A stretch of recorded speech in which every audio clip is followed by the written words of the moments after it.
You're good. Should we go ahead? Yep.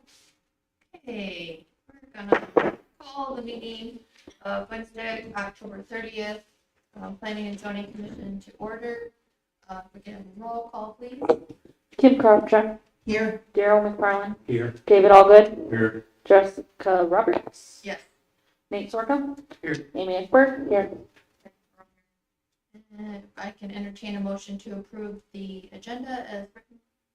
So moved. Second. Second, thanks. And all in favor signify by saying aye. The same sign, opposed. And motion carries. Can I get a motion to approve the minutes of the meeting from July 31st, 2024? And a second. Second. And can I get a vote signify by saying aye? Aye. Those opposed, same sign. And motion carries. And then if there's any public comments, this is the time. It just looks like there's anyone in attendance, so we'll go on to old business.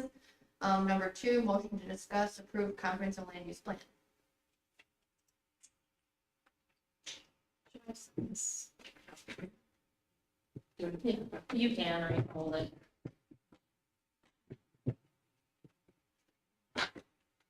This is only 6 pages. Yes. Okay. Take over. Good evening, everyone. Good to see you again. Just here presenting kind of the latest updates to the comprehensive plan, incorporating what we talked about at the last meeting. So I'll run through those, and if we have questions as we go along, happy to entertain those. So the updates here are listed on this page. This is an update from, we said this at the end of last week. There's been a couple updates to incorporate some zoning information. So this is the latest one, and I'll run through these changes. So we had an updated zoning map, so that we can see not only the zoning within the village boundaries, but also the zoning within the 1.5 mile planning area, just to be able to better anticipate what is in the surrounding area. So that's on page 30 in the plan. It looks like this. So we can see current zoning of a lot of agriculture, of course, but then with the surrounding areas in Caledonia and Timberlane and Candlewick as well, of those residential areas.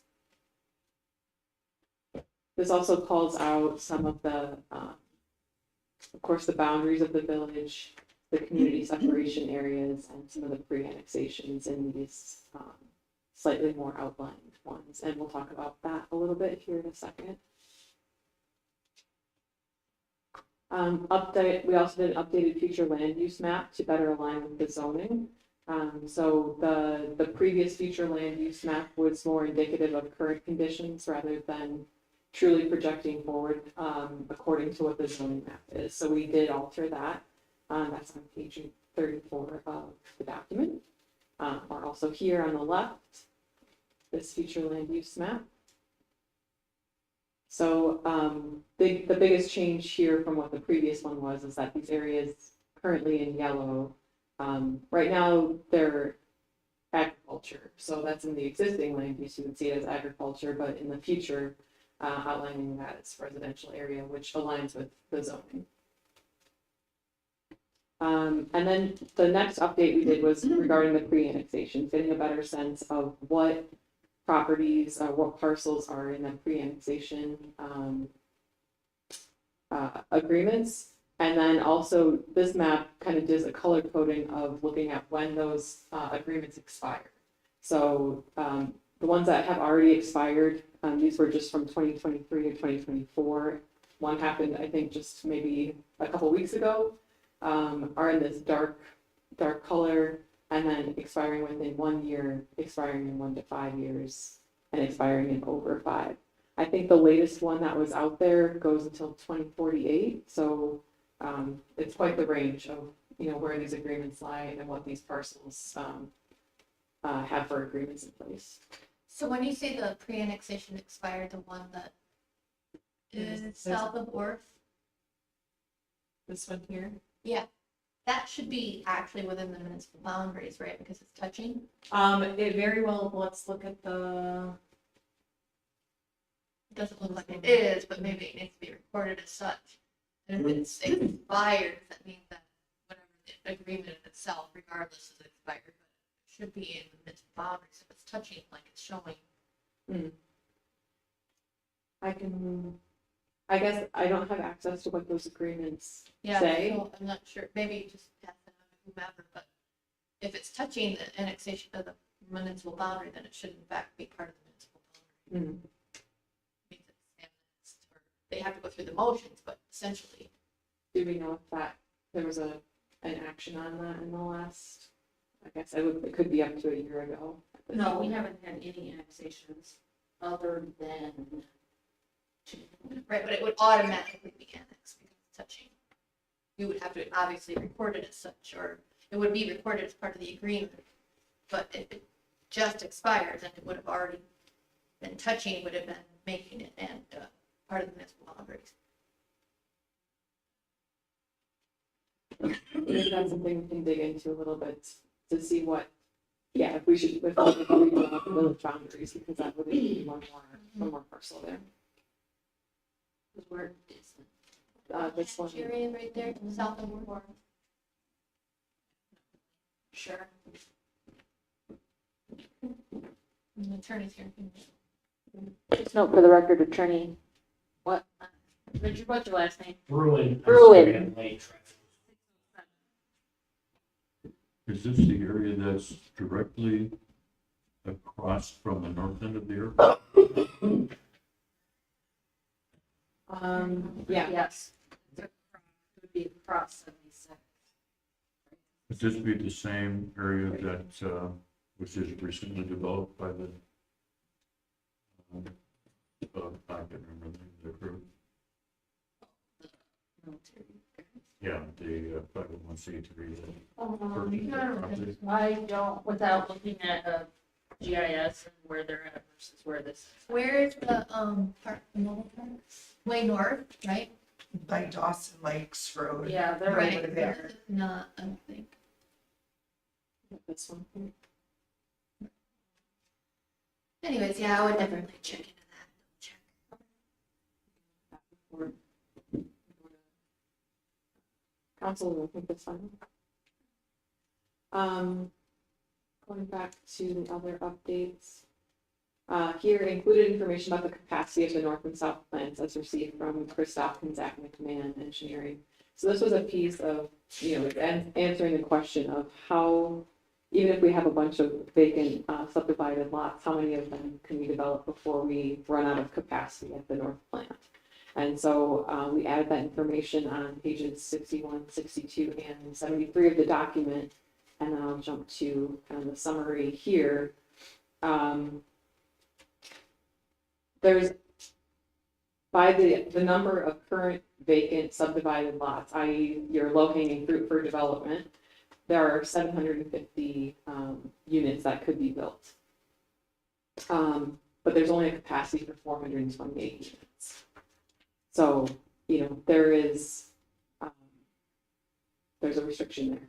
And the other comment that he shared with me, and I included in the plan, is that there are developers who have paid for, they've paid for capacity. The connection. They pay for connections, but of that, so say of these 428 units, some of them are already accounted for by those developers who put in that infrastructure because they paid for it. So that would be something that if, something else came in, there is some land, zone for commercial, zone for industrial, that would also impact the amount of capacity that would remain at that plant. So this is looking just at only if residential was moving forward as a hypothetical. So that's a piece that just indicates kind of the limitation of that plant. And one of our recommendations does include doing a facilities plan in its entirety, which is, beyond the scope of the comprehensive plan, but would tell us more about exactly what exists where. That was another piece of looking into this question, and I think why it took a little while to get the answer is that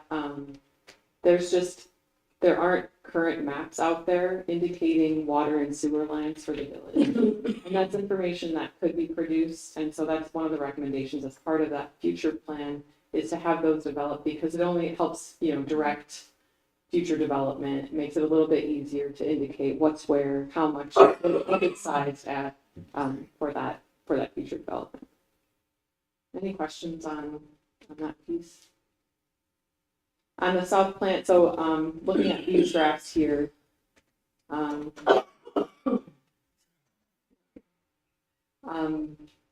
so just breaking it into the water and sewer service territory so that we can see this, by north and by south. These are areas that are only, served by sanitary and sewer, not by the water. So that 750 potential units comes from adding up all of these here up for the north area. For the south area, it would be these, and then for the sanitary and sewer, the 41. So it's a total across the village, potential homes of 855, based off just the current vacant subdivided, which is a lot of homes. That's a lot of people. When you're talking infrastructure, then are these platted lots, do they have road infrastructure? Yes. All infrastructure road? Yes. Okay, Yeah. so this doesn't include like that farm field, the infrastructure's in the ground, but the roads are not, Correct. which is Correct. Wait, I gotta think about that. So are they So- platted? they're platted, they're being farmed, there's infrastructure in the ground, but there's no roads. So I did ask Chris about that. I asked him, is it safe to assume that the only ones that have infrastructure extended are the ones that have current roads extended? Mm. And he said yes. So that was the count that we went off of, was off of that, the ones that do have roads So extended. you might not have included those without the road, Correct. correct? Like, Because if they're not subdivided, they're not, then they wouldn't have shown on our map as individual They haven't been platted. parcels. they haven't been platted, but there's infrastructure in there. The only reason I know that is because every once in a while, a farm will hit one of the mains. You might want to visit. Okay. Sorry. Yeah. I might need, is that if you could circle on a map for me where that is, because I'll do it right now. it doesn't, it won't show on our search in that Yeah. way, so. But this large group of R5 that is in your north plant configuration, where exactly is that R5 area? That's right here.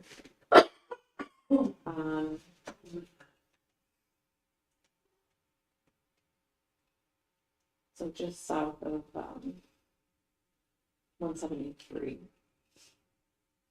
And then this would be 76. So that R5 area is immediately adjacent to Route 76 or Route 173? Yeah, it's right off of it here. Where's Whiting? Whiting's down here. So that area could potentially be rezoned to commercial or industrial. It could be rezoned if that's a decision that the village wanted to move forward with. Yeah, it's currently as multifamily development. Sure, it's currently zoned as R5, Yeah. which is the smallest lot size for Mhm. our residential zoning. But if it was in an area that could be considered easily accessible for commercial or industrial, Sure. Route 176, Route 76 and Route 173, that could take, one commercial complex could take up a very large amount of that group of R5 in that zone area. Certainly, yeah. And that would have a little bit of a different impact, possibly some relief on the north plant. Somewhat. So, let's see, in this vacant subdivided fronted by vacant. So we had a count of one multifamily development within that. That's just the parcel count there. We do have, So we got 132 that are zoned R5. These are 3,000 square foot lots? Or less than 3,000? right, 3,000 square foot.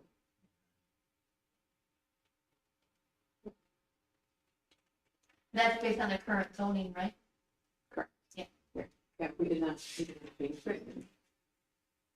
I'm just leaving a couple up here. Parcel that was infrastructure, but no roads. And if you take a drive back there, you'll be able to tell because the road just kind of stops.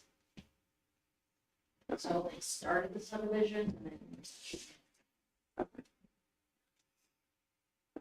But I'm sending it to you right. There was a question at the last meeting too. We had a category of other.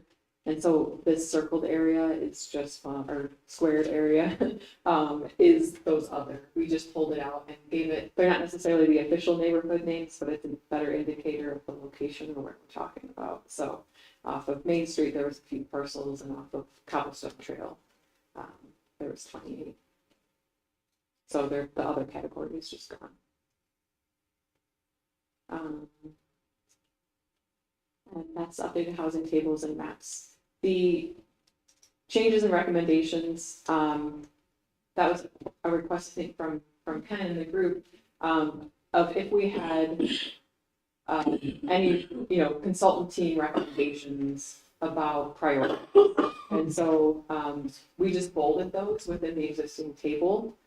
So at the back of the plan, you'll see, if there's 9 recommendations, that maybe 4 of them are bolded to indicate priority, and not necessarily do this one absolute first, but it's just like these 4 would take priority over the others from our perspective. And also included a note about recommending perhaps a task force or committee be formed to continue the work of this plan, like we talked about at the last meeting. And I missed my first bullet point there about a more blatant recommendation to include a sidewalk connectivity study. We did have a recommendation in there about, walkability and bikeability and closing gaps. And then this study would just be the more tangible recommendation for moving forward with the document that could outline that and then help, fill those gaps over time. Any other questions?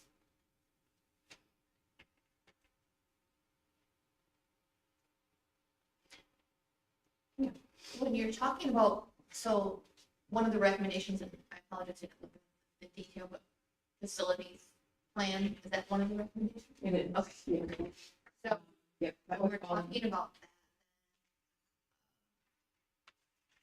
that kind of leads us into, I know that this particular plan doesn't necessarily indicate a lot of, well, any future land use designations outside of the mile and a half. It's just showing what is currently zoned and probably what's already there mostly, right? The land use that's there. I'm used to having some kind of a indication of future land use outside of the municipal boundaries personally. I think it's the development in that way too, but I think this facilities plan might be a good next step. Then potentially indicating that those future land use outside the mile and a half, because you can't really predict that without having a good plan for that facilities area. I would agree. It seems like whenever we talk about additional development, it keeps coming back to what is our capacity on the infrastructure. And so to go, I guess, boldly into more land use recommendations outside of the current boundaries, where as we did our count, there's room for a lot of development as it is, a lot of developable land, to go too far projecting outside of the boundaries, doesn't seem, I wouldn't say unwise, but it just doesn't seem as critical at this point in time. And so, one of the pieces, of course, that is in the plan, and it's really just a note of with any annexations, pre-annexations, and I'm sure the village already looks at this, of just weighing those cost benefits of what's the add on the tax rolls or the tax burden, depending if incentives are being offered or not. And then, of course, on infrastructure, emergency services, and the like, so. Just as an added note to that document. So when you're talking about that facilities plan, is there somewhere in the document that kind of mentions the reason why you're not necessarily indicating future land use outside the mile and a half at this time? Yes, yeah, I did add that in, I think that's in the land use, chapter. Okay. Yeah, and then that recommendation on the facilities plan was. Yeah, our second recommendation.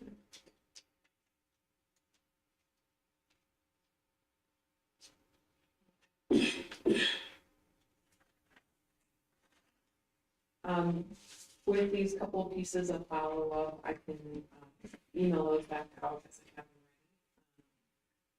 ready. Happy to do that, it shouldn't take too long. Or too long for your next steps.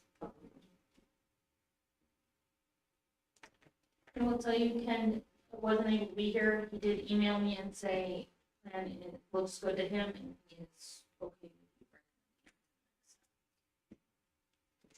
you. It's So- so much. Is there like a motion or anything that we would, Just a motion to approve or a motion, you know.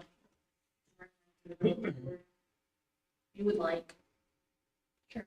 so I just want to say thank you for going back and doing that extra diligence that we were asking for. I really appreciate that. Before, do I entertain a motion for, I want to read, just go over really quickly the recommendations that they made before I say I want to approve this to the board. I'm on economic development so far, just looking at the bold things.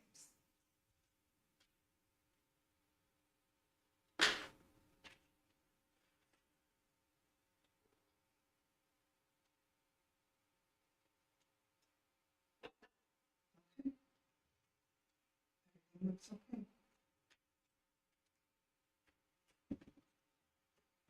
entertain a motion? And looks good from my standpoint, so motion approved, comprehensive land use plan, we did, what we discussed there. It's, I'll second it. Are there any other discussion with regards to this project or what's before us? Again, I just want to say thank you, and I'm really encouraged to move this along and get it adopted. I did have a question, well, I don't want to interrupt you. That's fine.